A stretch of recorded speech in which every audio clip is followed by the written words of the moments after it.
زه ځکه د خلکو نه په ډاډې ډاډې ګرځم چې د ما زړه په تکلیف کې ده و د تکلیف ورکولو والا د ما په زړه کې ده.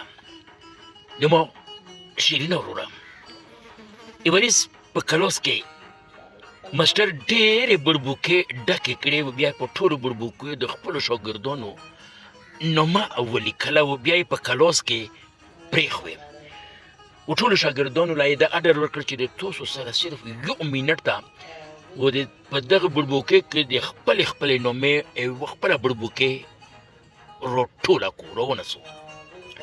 خیر چې 1 منټ تېر شو نو ماسټر ودرولو ورته یې چې چا د خپلې نومې بړبوکې نیولې ده، نو په کلاس کې هېچا هم یوه بړبوکې نه وه نیولې.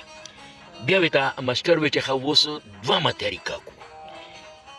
ماسټر ورته وویل چې ښه اوس چې چا له هم بړبوکې په لاس ورغله نو هغه چې د چا نامه په هغې بړبوکې لیکلې ده هغه سړي له د خپلې نومې بړبوکې ویر کړو.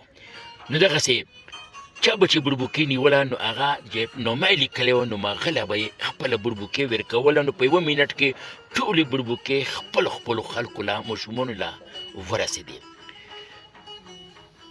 نو ګلابه دا واقعه موږ له دا سبق راکوي چې خوشحالي په بل کې ده، په خپل ځان کې یې مه لټوه. که خوشحالي غواړې نو بل خوشحال که، نو خپله به خوشحال وي.